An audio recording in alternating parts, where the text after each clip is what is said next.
மன்றம் கேட்போம் என்ற பெருமையோடு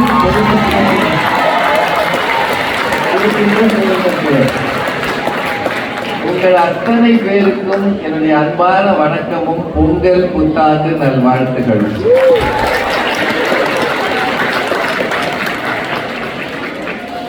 இந்த பக்கம் கடல், இந்த பக்கம் விமானம் வந்து இறங்குற காட்சியை அதிக ஊர்ல பார்க்க முடியாது. சிங்கப்பூர்ல பார்க்கலாம், ஒன்னு ரெண்டு ஊர்ல தான் நான் பார்த்துருக்கேன். செஷல்ஸ்னு ஒரு ஊர் இருக்கு, நாடு, அங்க பார்க்கலாம். சென்னையில கடலா இருக்கு, கட்ட வேண்டிதான் வரும்.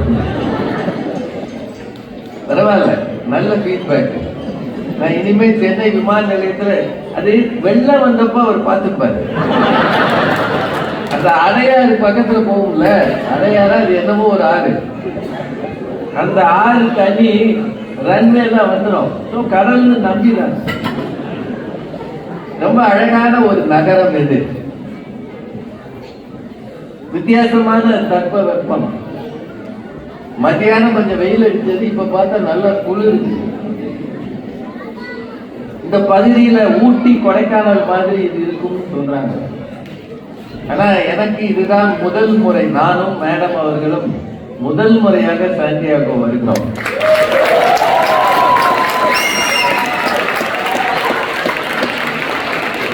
அழகு கொஞ்சுகிற நகரம்னு சொல்லியிருக்கிறாங்க. அதை விட அன்பு மிகுந்த தமிழ் மக்கள் அதிகம் இருக்கிற ஊர்.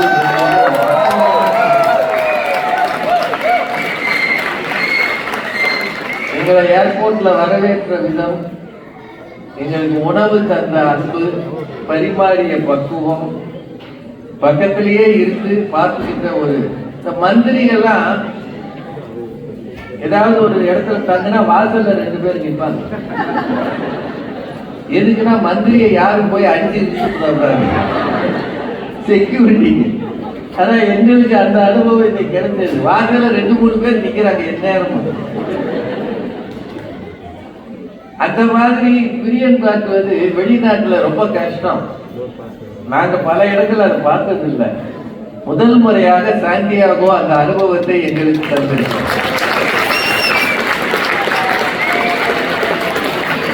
அதை விட ரொம்ப முக்கியம், நீங்க எங்க வீட்டுலதான் தங்கணும்னு 7-8 பேர் சொல்லிடுறாங்க.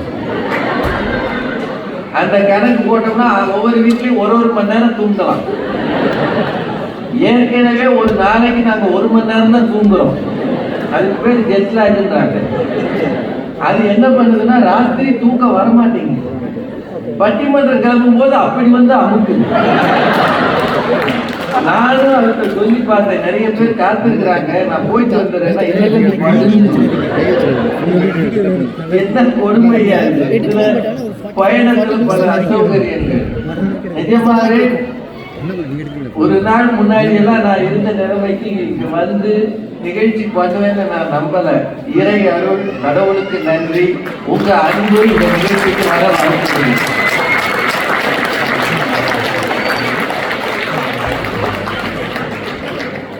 இந்த நேரத்துல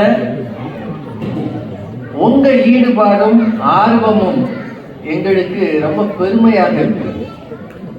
தொலை தூரம் வந்த பிறகு தொடர்புகள் அழுந்து போகிற காலத்துல மொழியை முன்னே வைத்துக் கொண்டு தங்களை பின்னே வைத்துக் கொண்டு ஒரு சங்கம் இயங்குகிறது என்றால் உலகம் முழுக்க தமிழ் அமைப்புகள் இன்னமும் அரசாங்கம் செய்யாத காரியத்தை மொழிக்காக செய்கிறது என்றால் உலகம் முழுக்க இருக்கிற தமிழ் அமைப்புகள் தான் மொழியை ஊட்டி.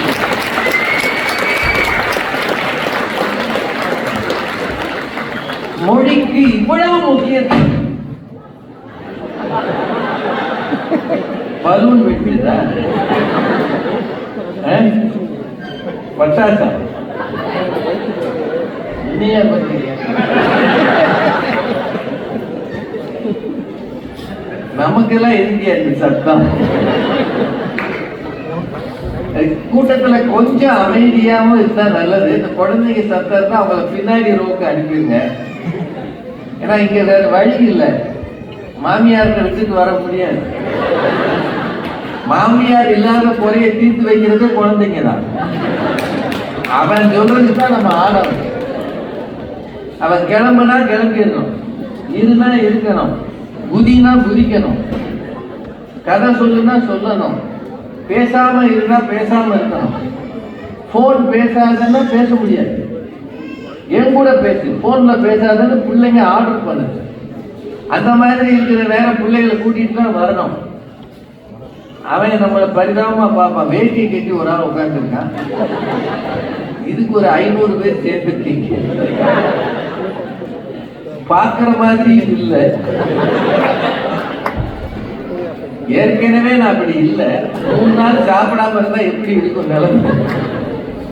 அதனால இந்த நெருக்கடி கூட குழந்தைகளை கொஞ்சம் சமாளித்து வைங்க. எங்களுக்கு ஒரு வரவேற்பு சொன்னாங்க ஒரு மேடம், பாரதி மேடத்தை பற்றி என்னைய அறிமுக உரையா எங்க இருக்காங்க சார். நான் 9000 பட்டிமன்றம் பேசியிருக்கேன். நான் நம்பீரணி சமீபத்துல ஒருத்தர் பேட்டி கொடுத்தத பார்த்தேன் பத்திரிகையில. 1 லட்சம் நிகழ்ச்சி பண்ணியிருக்கோம்னு சொன்னாங்க. பத்திரிகையில வந்திருக்கு, ஒரு பேச்சாளர் தான் 1 லட்சம்.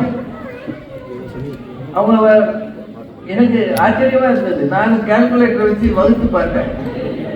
எனக்கு 217 வருஷம் இருந்தாதான் 1 லட்சம்.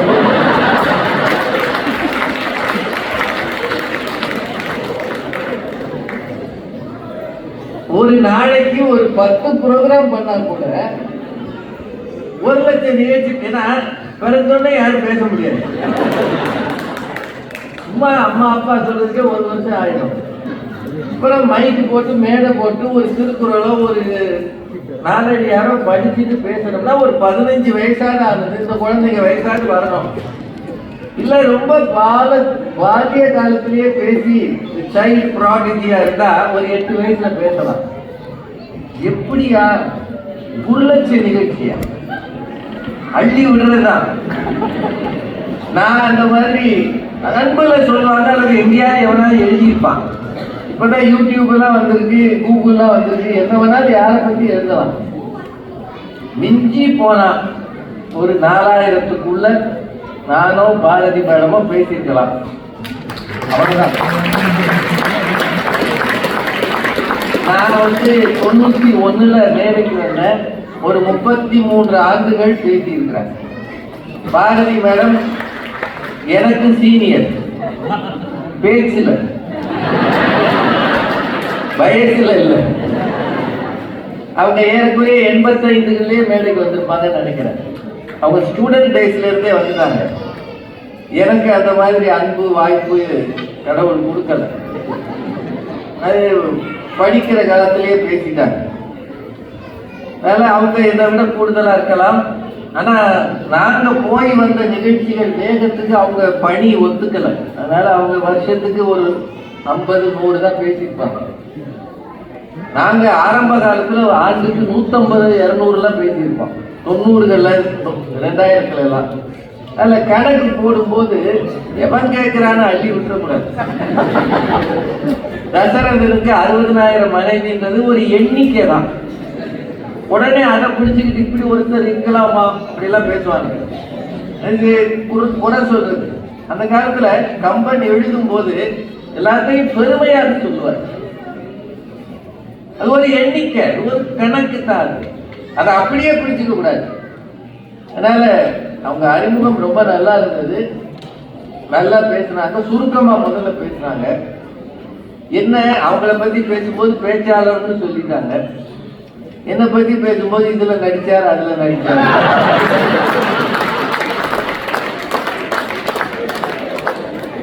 நம்ம நேரம் அப்படி.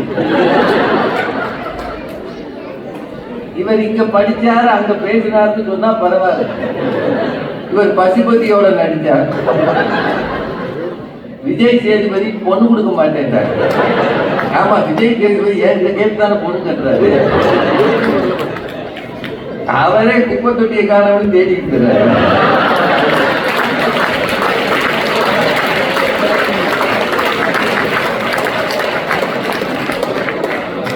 இதுல நான் பொண்ணு கொடுத்து ரஜினி கல்யாணம் பண்ணுவேன். இதெல்லாம் டைரக்டர் சொல்றது ஆமான்னு கேட்க வேண்டியதான். ஆனா அது ஒரு கலகலப்புக்காக அப்படி அவங்க ஆக்டர் சொன்னாங்க. இத்தனை சந்தோஷங்களுக்கு மத்தியில ஒரு பட்டிமன்றத்தை நடத்தணும்னு திரு ஜெய்சங்கர் அவர்கள் எங்களை கூப்பிட்டுக்கிறார். ஜெய்சங்கர் அப்படின்றது ஒரு நல்ல பெயர். தமிழ் சினிமாவில் ஒரு காலத்துல வாரத்துக்கு ஒரு படம் வெளியிட்ட ஒரு நடிகர் உண்டால் அவர் ஜெய்சங்கர் தான். உங்களுக்கு தெரிஞ்சிருக்கும். ரொம்ப ஜென்டில்மேன் இன் சினிமா ஃபீல்டுன்னு அவரை பற்றி சொல்லுவாங்க.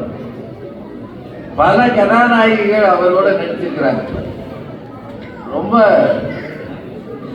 எங்க காலங்கள்ல நாங்க ரசித்து பார்த்த ஒரு நடிகர் ஜெய்சங்கர். அந்த பேரை அவர் தாண்டி இருக்கிறார். ரொம்ப மகிழ்ச்சி. இன்னைக்கு ஒரு பட்டிமன்றம். உங்க எல்லாருக்கும் தெரியும், திருவிழாக்கள் பண்டிகைகள் என்றால் நம்ம ஊர்ல பட்டாடை, பலகாரம், பட்டிமன்றம் அப்படின்னு வந்துருச்சு. அது தமிழ்நாட்டில் ஒவ்வொரு சேனல், இப்ப யூடியூப் சேனல் வந்த பிறகு யார் வேணாலும் என்ன வேணாலும் பேசலாம், யாரும் யாரையும் திட்டலாம், மானாங்கனியா பேசுறான். இவ்வளவு அவ்வளவுன்னு கிடையாது, ஒரு ஒழுங்கு இல்லாம திட்டுறாங்க. அந்த சேனல் வரைக்கும் பட்டிமன்றங்கள் வந்தாச்சு. பட்டிமன்றம்ன்றது தமிழ் மக்களின் பண்பாட்டு அடையாளங்களுள் ஒன்றாக மாறி இருக்கிறது. அது ரொம்ப உண்மையா. ரொம்ப பழைய காலத்துல மணிமேகலை காப்பியத்துல இருந்து கம்பன்லயே இருக்கு, பன்னரு கலை தெரி பட்டி மண்டபம்னு இருக்கு. ஊர்தேடு படலத்துல தானே வருது. இலங்கையில நடந்ததாக அனுமன் போய் பார்ப்பான். இலங்கையில பட்டிமன்றங்கள் நடந்திருக்கு. ராவணன் ஆட்சியிலேயே பட்டிமன்றம் நடந்தது. இதெல்லாம் இருக்கு. இப்போ ஒரு 2000 ஆண்டு பழமையான ஒரு கலை வடிவம் பட்டிமன்றம். எனக்கு தெரிய உலக மொழிகளில், இந்திய மொழிகள் வச்சுங்கன்னா உலக மொழி எனக்கு தெரியாது நிறைய. இந்தியாவில் வேறு எந்த மொழியிலும் பட்டிமன்றம் என்ற கலை வடிவம் இல்லை. தமிழுக்கு மட்டும்தான் அந்த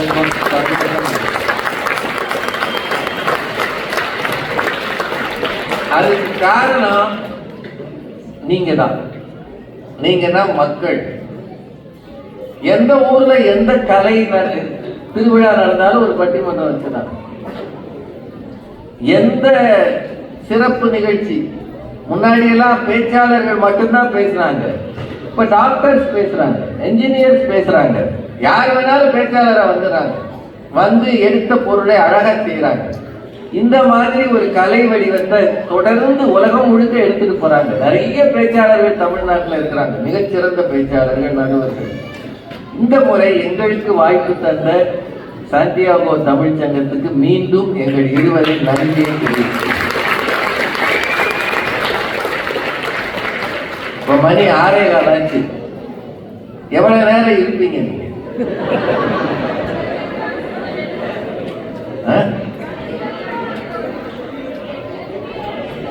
நாளைக்கு லீவா? அந்த காலத்துல வள்ளி திருமணம் நடக்கும் கிராமத்தில். யாராவது கிராமத்தாரு இருந்தீங்கன்னா சொல்லுங்க. ஏன்னா எங்களை கூப்பிட சிலர் தான் வந்தாங்க. கோயம்புத்தூர்ல இருந்து ஒரு மேடம்,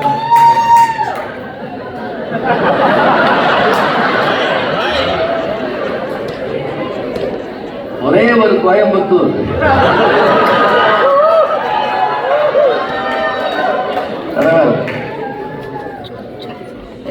ஒரு காலத்துல சாண்டியாகோ மாதிரி முழுமையா இருந்த கோயம்புத்தூர் இப்ப சென்னை மாதிரி வெம்மையா இருக்கு.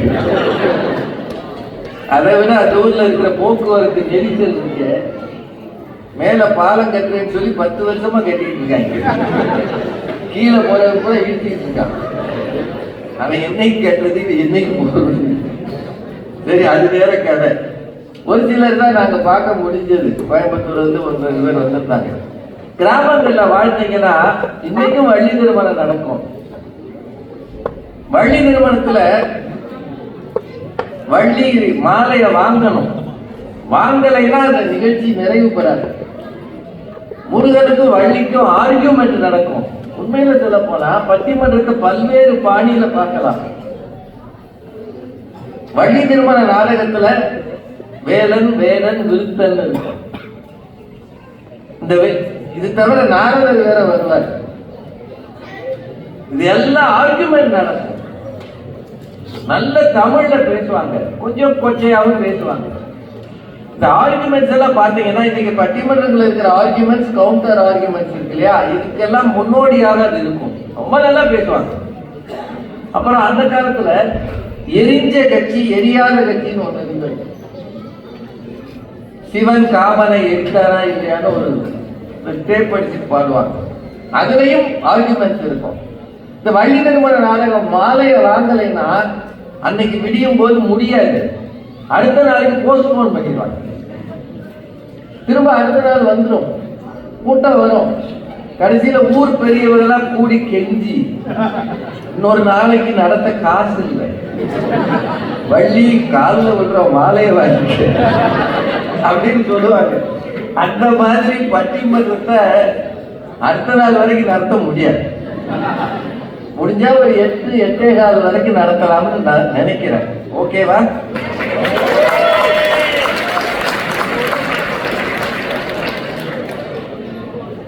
இதெல்லாம் முன்னாடியே சொல்லிடு. ஏன்னா நிறைய எக்ஸிட் இருக்கு. எனக்கு நிச்சயமா தெரியும், பாரதி மேடம் பேசுற வரைக்கும் யாரும் போக மாட்டேங்கன்னு தெரியும்.